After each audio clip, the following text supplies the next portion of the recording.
have Miss Amanda Fludd, who is the mindset coach, therapist, and mental health consultant. Miss Amanda, are you there? I am. Thank you. You're welcome. Hello, everybody. Good to see you guys. Let me share my screen really quickly. It's an absolute pleasure to be here. And my name is Amanda Fludd, and I'm talking about why mental health and mindset matters. I think it's something that has been kind of pushed to the forefront of, as we've all been dealing with this pandemic going on, like 2 years now, if not more than that, right? I think we all kind of wish that it would be over already, but it's like, hello, I'm still here, right? And are you taking care of yourself in the process? Because this isn't, as we say, a sprint, but this is going to be a marathon, and self-care should really be important anyway, right? So when it comes to mental health, I work in the capacity as a psychotherapist. I'm also a mindset coach for women in business, and I do a lot of speaking events and consulting and things like that. And for me, the one thing that connects it all is really mental health, right? And that's essentially the thing that connects all of us, because mental health is really something that we all have. I think, we try to look at it as, kind of the stigma is, right, like you're crazy or something must be wrong with you. And I think at one point we sort of shied away from that, especially culturally, right? Like I'm from Trinidad, and I know a lot of Caribbean people. We don't really talk about mental health, right? But we know things are wrong, right? Like, mom doesn't get off the couch, or dad may be doing some things, and like we know it's there, but we kind of like bypass it, right? Or we're taught that we don't talk about things outside of our family. We keep it all to ourselves. But how long can you keep things in, And I think the problem with holding everything in is that we don't get to see that there's so many resources out there to help us, and honestly, just to help us thrive. So mental health is an everybody's thing. As long as you are breathing, mental health applies to you, right? It's about your emotional self that's wrapped up in this brain of yours. And we all have that, right? And it plays into your physical self as well. I think we've seen it more recently in the media with some folks like Simone Biles and Naomi Osaka and Charlemagne the God. He's really vocal about that, and just everyday people speaking about, their stories, right? And you see how it can affect you even on an elite level, right? Simone was like, yeah, no, I can't compete. It's the Olympics, but I'm not feeling this, right? The pressure is too much, right? Naomi talks about that as well, where it's like she just doesn't feel her best today, and she's not sure if she can do her job, right? And that's what this is. It's about, how do I feel and how can I show up, or how do I show up based on what's happening to me emotionally. C.S. Lewis has this quote on carrying a great weight. Mental pain is less dramatic than physical pain, but it's more common and also more hard to bear, right? So we may not see it, it's a lot of the unspoken, it's a lot of the things where we know it's kind of going on, but, we just, again, don't talk about it a lot, or it's hard to pinpoint because it's not always so clear, right? Even when you come into us for, let's say, therapy, or even when you go to the doctor, right, you're trying to explain it to the best of your ability, so we can take all those symptoms and kind of put it together and figure out, okay, it might be this, it might be that. So it's not as clear as like a broken leg, right? Or like asthma, and I can't breathe. And I think that's what also makes it so hard for people sometimes, right? Because it's harder to even like believe or like fathom that something is going on, but it's also the hardest to bear because it can linger for so long, right? Depression is hard to shake, anxiety is hard to shake. And again, honestly, in the past couple of years, more and more of us are experiencing a little bit of that, right? Some anxiety and some depression, anxiety about what's going on, some sadness and worry about, how I feel about work, my life and all these changes and what it all means. And I think we've all kind of go through these ups and downs of periods of not being our best. And again, all that falls under mental health, right? And your emotional well-being. So I thought we would take a second to check in on how you would rate your mental health. And this is how I want you to kind of think about it. I'll go through those first, and then we'll rate your mental health. So these are some of the areas that we look at when we're looking at your mental health and how well you're doing. Sleep is a big one, right? Are you sleeping okay? Are you falling asleep okay? Are you staying asleep? More folks are complaining about trouble falling asleep. Their mind is constantly sort of going, and it's harder for them to do that. or sometimes they'll fall asleep, but they'll wake up at different points in the night, and it's harder for them to get back to sleep. And as you know, the problem if you can't get sleep, like you wake up the next day, you're tired, you're irritable, it's hard to do the things that you need to do. But it's such a key part to our life, right? Like sleep is almost like the most significant indicator for us that you're not doing well emotionally. So sleep is big. I think another thing impacting sleep that's on this list too is social media, right? More of us are on the screen, right? We're on this right now virtually, but we're also on later at night, right? Especially for like our kids, they're on their phones, they're on their devices, we're watching movies, we're Netflix and chilling at like 11, 12, 1, 2, 3 o'clock when we should be sleeping. And all of that impacts our emotional health. Motivation. For some of us, our motivation has kind of dipped in the past couple months or whatever the case may be. So that's another sign too. If like, you know, I'm really gung-ho, I'm out there running, I'm out there stretching, but now all of a sudden I don't even really want to do it anymore, or it's really hard for me to get out of bed. That's a sign that things may not be going well. Diet and exercise. I know Earl was on here earlier today and talked about that too, and that was a great presentation. And I think the two of those also speak to your mental well-being, right? We, again, can really understand our physical, and sometimes it's harder to see the mental side of things. But, you know, if you're not eating well, it affects your mood, right? And you can think about that too. Like some of the things you eat just naturally like pick you up and make you feel better. And some things kind of like, bloop, kind of drop your mood a little bit. When you exercise, you usually feel better as well, because like those natural endorphins are going and we're feeling good and we got a good natural high happening. And that's diet and exercise. But the more that we are inside and we're not really mindful of what we're eating and we're snacking more and we got our little like comfort foods happening, you know, all of that works against you because emotionally it kind of puts you in that like low kind of state, that heavy kind of feeling that comes with like difficult emotions sometimes, right? When we're going through something emotionally. So are you as active as you used to be? Are you eating well? That's a good sign as well. Another one, staying connected. Like we've been disconnected from our friends, from our activities, our activity groups. Like I run and I really miss being in like my run community, Black Girls Run, because we haven't had as many meetups because of COVID, right? So, you know, that's been different for me. And it meant for like a whole year, I wasn't as active as I usually would, because that would be my motivation. That would be my encouragement to get out and be active. So that was hard for me. For some folks not being with their family or their loved ones, that was very difficult as well. So all of that plays on our mental health also. And another one, asking for help, right? A lot of times we're afraid to do that. And, you know, the stigma behind that, right? What are people gonna say about me or think about me if I say that I have a problem, right? Or if I'm struggling emotionally. So, you know, we keep things in, but that also plays into your mental health, right? So how comfortable are you asking for help, right? So I want you to take all that, mush it all together, and let me know in the chat, how do you think you're doing with your mental health? And that's rated from 1 to 10. 10 is going to be great. I'm sleeping well. I'm super motivated. I'm out there like, yes, on the 1, 2 exercising. I'm connected to folks. I'm able to ask for help if I need it. I can put down that social media. If that is you, give yourself a 10. Otherwise, rate yourself truthfully. All right. So I'm going to let you put that in the chat for a little bit and see what you guys come up with.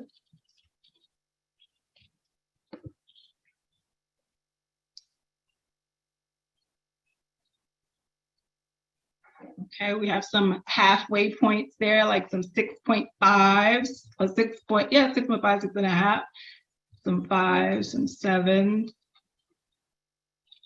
Yeah, and maybe I caught you on a good day, right? Maybe you guys are doing a little bit better just from like participating with everybody today too, which is pretty cool. At 8, Terry, awesome, right? And I want to ask too, like, what do you think helps you to be at that 7 or that 8 or even that 6 or even that 5, right?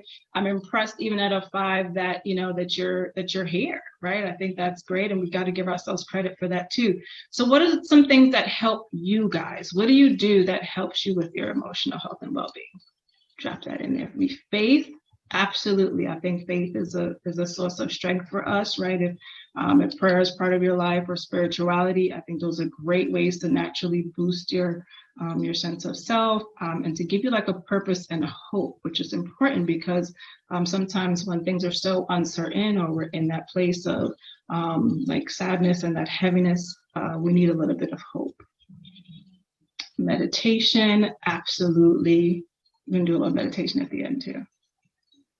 Virtual connections. Yeah, it's like if I can't see you in person, let's at least connect virtually, right? And there's so much going on virtually, guys. So if it's going on things like Eventbrite and trying to find a group that you can connect with, if it's gathering your family, we did for the first time, we did a Zoom with my family in Trinidad. As long as I've been in this country, like over years, nobody ever thought about that. Even though I guess Zoom maybe wasn't as popular. And it was so great to see like aunts and uncles and cousins and stuff like that. So yeah, maybe we're getting people connected that way. Music. What I love about music is then your body starts moving, right? And our body starts moving, our mind starts moving, right? And that's, again, a natural endorphin kick for you. And those feel good endorphins start moving. Because the thing about our emotional health, there's this mental part to it in terms of, I think like the best way to explain it, but there's a chemical part to it, right? Which is why sometimes you can do all of these things and still not feel your best, right? And one of the things we don't like to accept in our community, like you may need some medication for that, right? But if that's the case, that's okay, right? It's just like if, you know, you had asthma and you couldn't breathe, I wouldn't say to you, like, don't take your asthma pump, right? I would say to you, you need your asthma pump to breathe, right? Because it doesn't matter how much you want to breathe, you need that asthma pump to open up your lungs so you can, right? So sometimes our emotional, where we fall on that emotional spectrum can require that we need medication too, right? So I want you to be open to that. Sometimes you can do all of these great things, but sometimes chemically, we've got to work on things a little bit differently so that you can function the way that you want to function. Okay, so just keep that in mind too. I think I look at mental health as like it falls on this spectrum of like, you know, like we're doing really well. We all have like our ups and downs. We can kind of bounce back. Maybe the bounce back takes a little bit longer. We need a little bit more help there. Or then there's that place of like, we need a little bit more help. And again, we need medication, right? And I would say within that spectrum, there's lots of things you can absolutely try, like the diet, like the exercises, lots of holistic approaches as well. So definitely be open to all of those things, okay? All right, so when we aren't doing well, I just want to talk about what that might look like.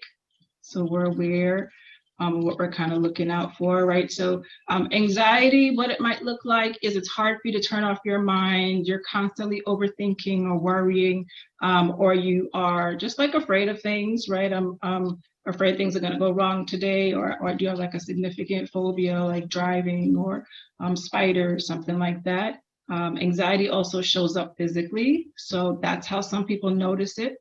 Maybe like the sweaty hands or the heart rate is racing or like the butterflies in your stomach, you notice that a lot.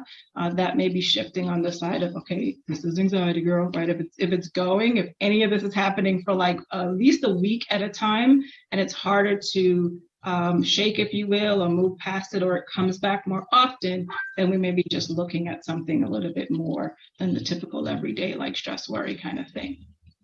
So that's anxiety and what it looks like. Mood disorders, so this is things like depression, what that might look like.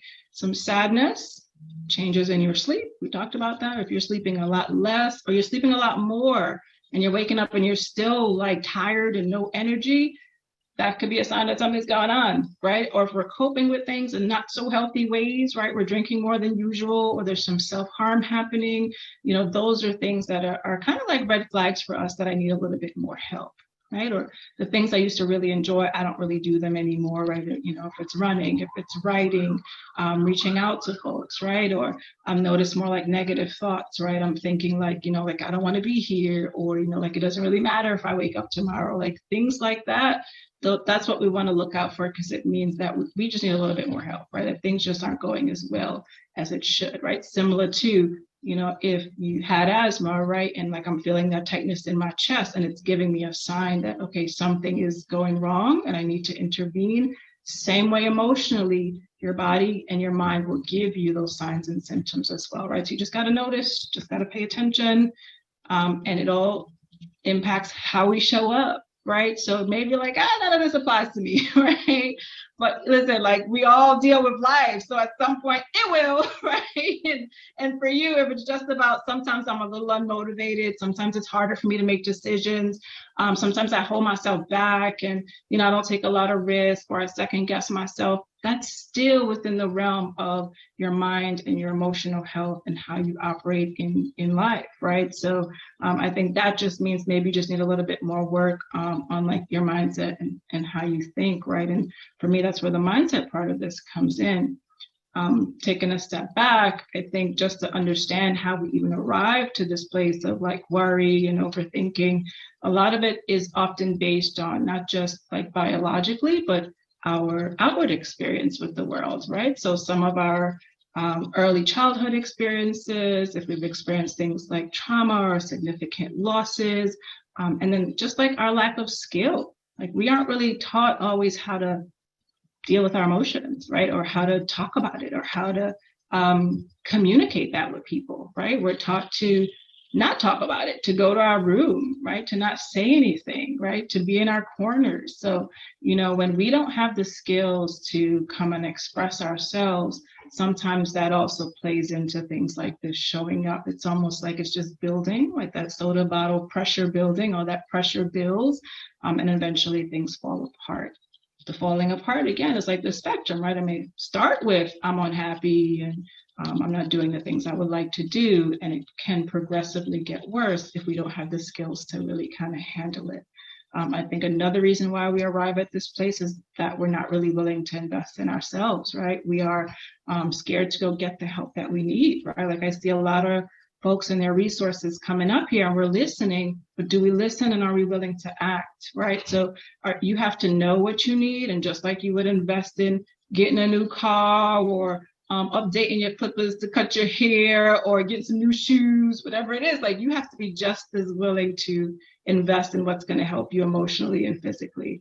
I think Earl said this in his thing, like your health is your wealth. And I absolutely believe like your emotional health is your wealth too, because you cannot do a thing if you are too worried about it, you're too sad about it, you're overthinking, you're not going to do anything, right? So you've got to take care of that. And if you take care of you from the inside out, like the rest of the world would just come into play for you. Everything will work together for you, right? So we've got to be willing to take care of ourselves, talk about things, and invest really in what we need. And for me, a big part of that is it's all about your perspective, and it's little changes, right? So, think about what you're learning about, right? Learn to become aware of how you feel and what you're thinking, right? If you're not sure what's happening and you need a little bit more help, like get with a therapist, right? Get with a coach, right? Get with somebody who this is what they do and they can help guide you. I think, life is about having support, it's about having guidance. And that first step sometimes is just you asking for help and saying, this is what I need. And in the meantime, in between time, just take those tiny little steps, right?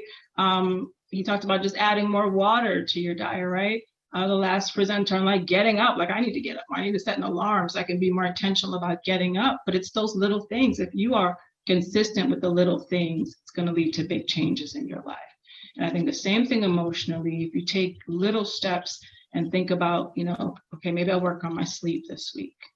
Maybe I'll work on my diet this week, right? Maybe, this has been going on for too long and it's time for me to kind of ask for help, right? And really kind of break some of the cycles that's been happening in my family and over again. If we start with just little steps, it'll add up, right? No one is asking for big changes, just little things. All right, so what I'm gonna end with here is a mindful moment. Usually I play music with this, but one of the things we have to get used to is also being comfortable with discomfort, right? A lot of times we're uncomfortable. We're uncomfortable having conversations. We're uncomfortable when we start working out and it sucks, right? We're uncomfortable when we change our diet, right? It's like, oh my God, where's the salt here, right?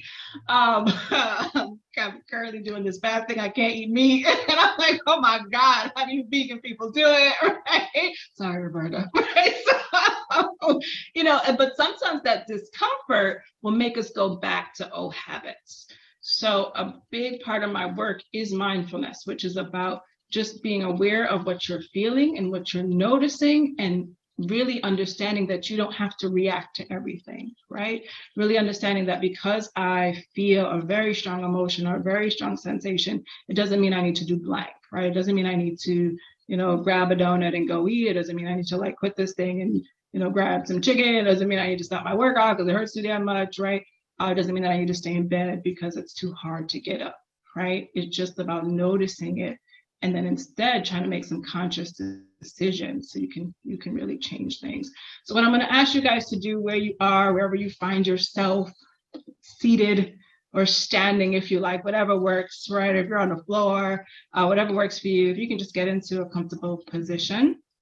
I'm going to ask that you put your feet just kind of flat on the floor. Make sure both feet are contacting the floor. If you're in a chair, just make sure you're sitting up straight. Kind of imagine yourself like an elevator and it's kind of coming up. Your body's upright, but not too tense. Your hands can either be down on your top of your legs there if you want to be a little bit more grounded, or your hands could be up if you kind of need some energy in this moment, right? Whatever you need to receive is totally fine. Your chin, just notice that sometimes our chin kind of dips down depending on the angle of your computer as well, right? So just kind of pick it up a little bit so that we are strong and proud in this moment. If you want to, you can close your eyes, or if not, just gaze down just a little bit, whatever works for you. Notice what your jaw is doing. Sometimes it loves to just kind of tense up, right? So to relax it a little bit, you can just kind of release your teeth a little bit without opening your mouth, but just release that a little bit so we can relax those muscles in your face, all right? So now that everybody is nice and comfortable, I want you to just take a breath in through your nose. So breathe in through your nose. Hold that and exhale through your mouth.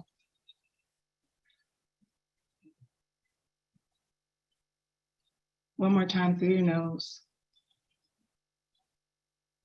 Hold that and exhale through your mouth. And you can continue to just breathe normally and just listen to my voice. And as you breathe, I want you to just become aware of the state of your body and the quality of your mind. Notice where your body is holding any tension. Notice if you feel closed off anywhere. Notice where your mind is. So as you continue to breathe with your eyes closed, just see what you notice.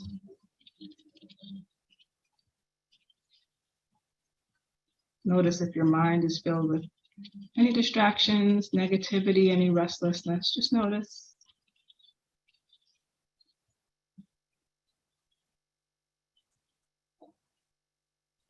Now, if you will, if you can put one hand on your chest, on your heart there, and just continue to inhale through your nose and exhale through your mouth. Again, inhale through your nose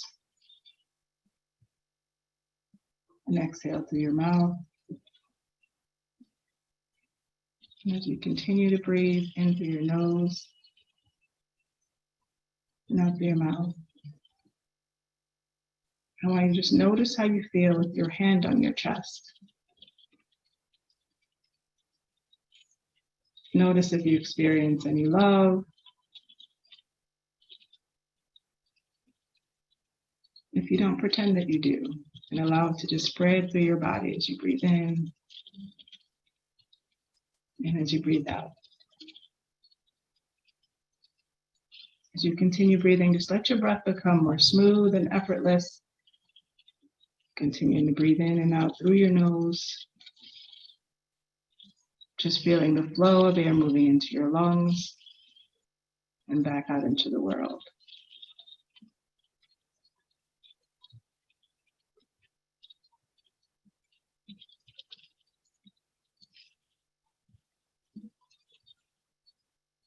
As you continue to breathe with each exhale, imagine you're releasing any negative thoughts that may be lingering in your mind.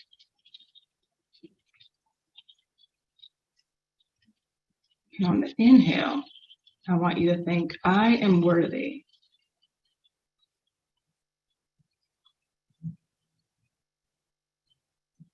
And on the exhale, let go of any negative. So inhale, I am worthy. Exhale anything that doesn't belong.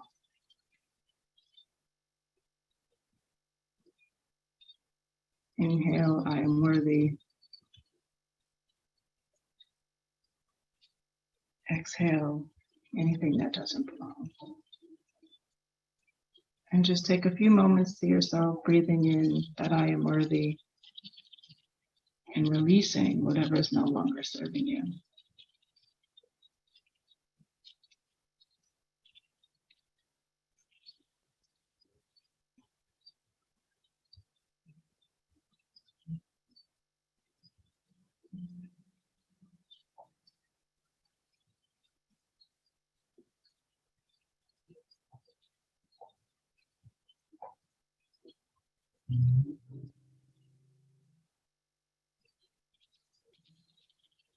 Your mind wanders, that's okay. That's what the mind loves to do, but just come back to your breath. Inhaling, I am worthy. Exhaling what doesn't belong.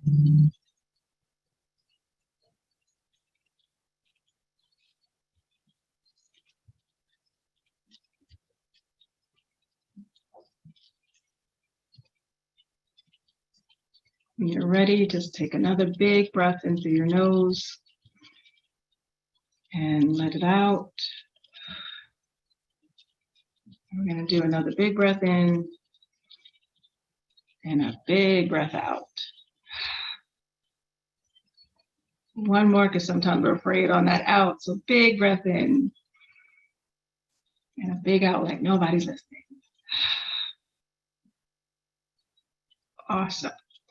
So in the chat for me, if you can just add there how you feel, what you notice, add that to the chat. And as you do that, I'm just going to put some resources on my screen. If you need it again, mental health is a spectrum, right? So where do I start if something is, not right? I need some help. You can start with your doctor and talk about it there, right? Do you have one? Some of us don't. If you don't, get yourself one, right? That's a great place to start. If it's about needing a therapist and some more resources for your emotional well-being, there's some great resources there. Places like psychologytoday.com. You can search for a therapist by your insurance, your location, things like that. Therapy for Black girls, Open Path Collective. If you don't have insurance, that's a resource for you as well. It's like sliding scale or low cost insurance. The Beam community has lots of resources as well to support disadvantaged populations. I think that's a great resource as well. Call the back of your insurance card. They're really great at trying to find you somebody. I can be found at Therapy is Dope, one of my sites. I try to put resources on there, and you can always reach out with questions. If it's about, like my emotional health is fairly great, but I notice things like my thinking does get in the way of how I show up in the world, right? And I just want to have a more like fearless, courageous, dynamic year. I think it's a great idea to connect with the coach in whatever capacity you need. And my information is there if you're interested in that type of coaching, as well as my other Instagram account if you're interested in more like motivation and mindset stuff. And another resource for you is a mentorship site for the men in the room, My Brother's Keeper. That's a great resource as well. All right, so that's there for you guys if you need it. I'm leave it for like 10 more seconds if you want to write something down or capture it very quickly. So you can't say you don't know. Hey, you know where to find help now. That can't be the reason why you don't do it. And again, I'm Amanda Fludd, and you can find me on Instagram at amanda.fludd. Therapy-wise at Therapy is Dope. My website is amandafludd.com. You can find all my resources there. I will put another resource for you guys in the chat as well. Let me see how the mindset stuff worked out. I'm sorry, the breathing stuff worked out for you. All right, awesome. All right, so any questions or anything before I dip out? This was awesome. Thank you so much, Amanda. If there are any questions, please put it in the chat and Amanda will be there to respond. So we are so grateful for Amanda Fludd, mindset coach, therapist, and mental health